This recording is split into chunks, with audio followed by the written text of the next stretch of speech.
Le choc au sommet de la Ligue 1 entre Monaco et Paris, le nouveau format du All-Star Game américain divise les joueurs et les fans, des matchs sous tension notamment pour Nanterre contre l'Hapoel Holon. Salut c'est Hugo, j'espère que vous allez bien, nous sommes le jeudi 19 décembre 2024 et on discute ensemble des actualités sportives du jour sur le combo sportif comme d'habitude. C'est parti, générique.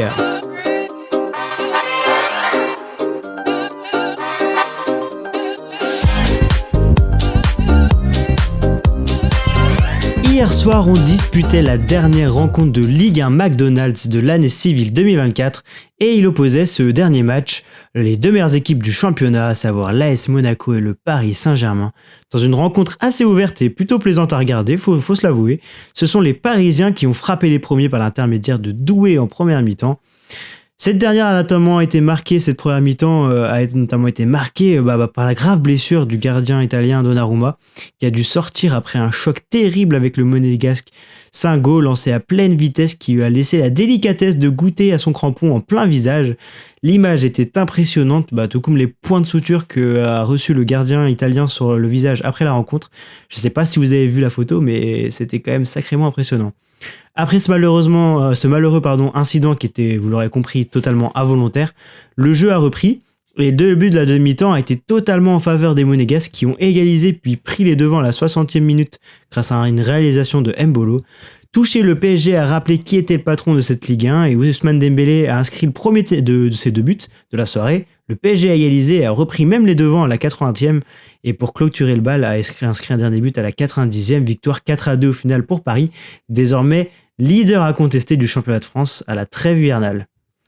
Mbappé retrouve le sourire et le Real également puisque, pour la petite info, ils ont remporté la finale de la Coupe intercontinentale face à Pachuca. Le Français a marqué et a remporté donc un nouveau trophée, le deuxième de la saison avec le Real déjà. Et oui, ça va vite, on a l'impression qu'il est pas très bon, mais il a déjà gagné 2 trophées.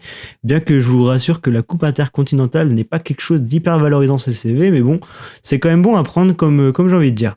Dernière petite actu foot, le nouvel entraîneur de l'ASSE est donc Eric Horneland et qui a été nommé aujourd'hui à la tête des Verts pour tenter de sauver le club de la relégation. J'évoquais le sujet hier, on en parle aujourd'hui, le All-Star Game américain propose un nouveau format qui a l'air, assez étrange. En effet, ce sont désormais 4 équipes qui vont s'affronter dans un format inédit, avec un programme donc de 3 rencontres et des matchs joués en 40 points en plus. Du coup, il y aura 2 demi-finales et une finale. Oui, c'est assez bizarre et certains joueurs comme Kevin Durant n'apprécient pas vraiment et je peux un peu les comprendre. Pour rappel, le format classique du All-Star Game à la base opposait la conférence Ouest à la conférence Est et il a été arrêté depuis 2018. Les fans réclamaient un retour à ce format ou sinon un match entre les Américains et le reste du monde, ce qui est plutôt cohérent je trouve quand on voit la montée des joueurs américains, les joueurs américains et étrangers, c'est ce que je voulais dire, surtout les joueurs étrangers. En NBA, je pense notamment à Doncic, à Jokic, à Antetokounmpo. Ce sont des joueurs qui ont récupéré les derniers trophées de MVP dans les 5-6 dernières années, donc pourquoi pas en vrai, mais bon, c'est pas pour le moment, donc écoutez, affaire à suivre, on verra bien ce que donne ce nouveau format. Rendez-vous en février donc pour vivre ce All-Star Game américain. Dans les autres actualités basket, la Gielbourg s'est pris les pieds dans le tapis à domicile face à Venise et se met en danger pour la qualification en Eurocup.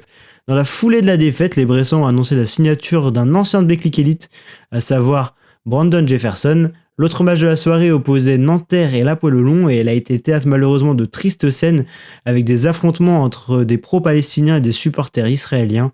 Après quelques minutes d'interruption, le match a tout de même repris et après l'intervention surtout des forces de l'ordre. Et Nanterre, elle a quand même emporté dans un contexte qui était du coup malheureusement très tendu. Le Paris Basket et Fenerbahçe ne s'affronteront finalement pas ce soir pour l'info puisque le match a été décalé à cause d'une épidémie chez les Parisiens. Monaco se déplace quant à lui chez le Real Madrid. En Euroleague féminine, Bourges l'a emporté à domicile et voit ses qualifications pour la suite de compétition grandir de jour en jour et c'est plutôt une bonne nouvelle. Malheureusement, c'est en revanche terminé pour de nombreuses équipes en Eurocup féminine, à savoir Tarbes et Charnay qui ont été battues hier soir.